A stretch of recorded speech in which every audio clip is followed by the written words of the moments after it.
वंदे मातरम दोस्तों। चर्चा करेंगे आज अंटार्कटिका के ऊपर हुए ओजोन छिद्र के बारे में।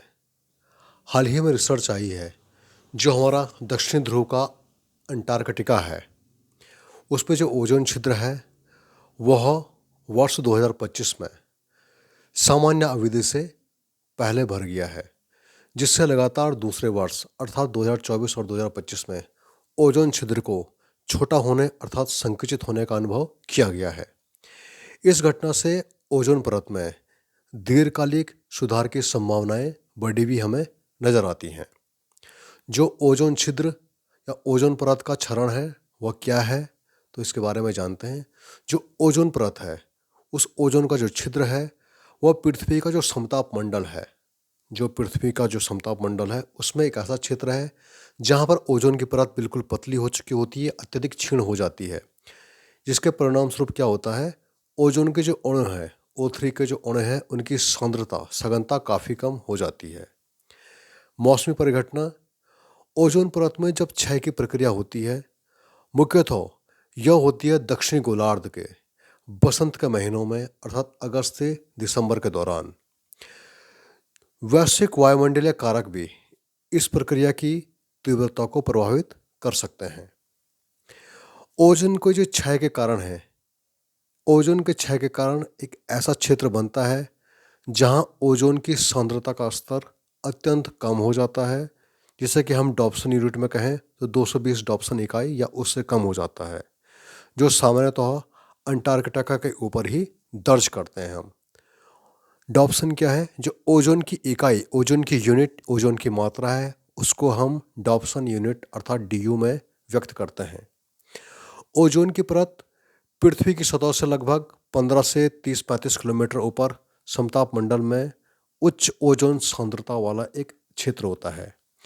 ओजोन परत एक अदृश्य सुरक्षा रूपी ढाल के रूप में काम करती है और हमें सूर्य से आने वाली हानिकारक किरणों, पराबैंगनी विकिरण जिसे कहते हैं, अल्ट्रा UV रेज, UVB और UVC से बचाती है और इस प्रकार पृथ्वी पर जीवन की रक्षा करती है।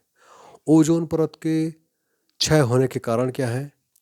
ओजोन परत का जो विनाश हो रहा है मुख्यतः मानव के द्वारा निर्मित रसायनों से ही हो रहा है, जैसे CFC chlorofluorocarbons, halon, carbon tetrachloride, methyl chloroform और हाइड्रोफ्लोरोकार्बन HCFCs के द्वारा इसका क्षय हो रहा है।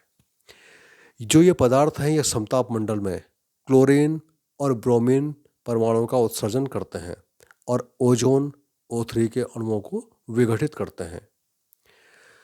जो ओजोन क्षयकारी ये पदार्थ हैं ये वायुमंडल में दशकों तक स्थायी रह सकते हैं और धीमी धीमी परिवहन प्रक्रियाओं के माध्यम से धरती से ऊपर की ओर संचरित होकर समताप मंडल तक पहुंचते हैं।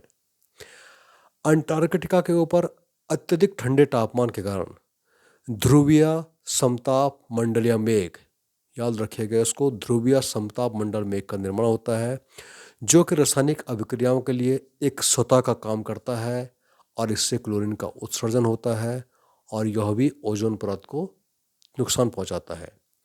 इसके अलावा ज्वालामुखी विस्फोट भी ओजोन परत को नुकसान पहुंचा सकते हैं। जब बृहद ज्वालामुखी विस्फोट होता है तो ऐसी स्थिति में ज्वालामुखी विस्फोट के सूक्ष्म कण समताप मंडल तक पहुंच जाते हैं और समताप मंडलीय एरोसोल भी इनको कहते हैं, इसका उत्सर्जन करते हैं, जिससे रासायनिक अभिक्रिया में वृद्धि होती है और ओजोन परत के विघटन को भी और अधिक तीव्र करती हैं।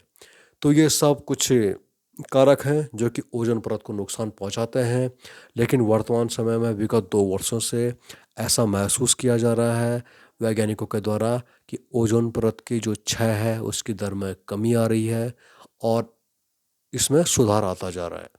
तो बहुत ही अधिक महत्वपूर्ण क्वेश्चंस परीक्षा की दृष्टि से। वंदे मातरम।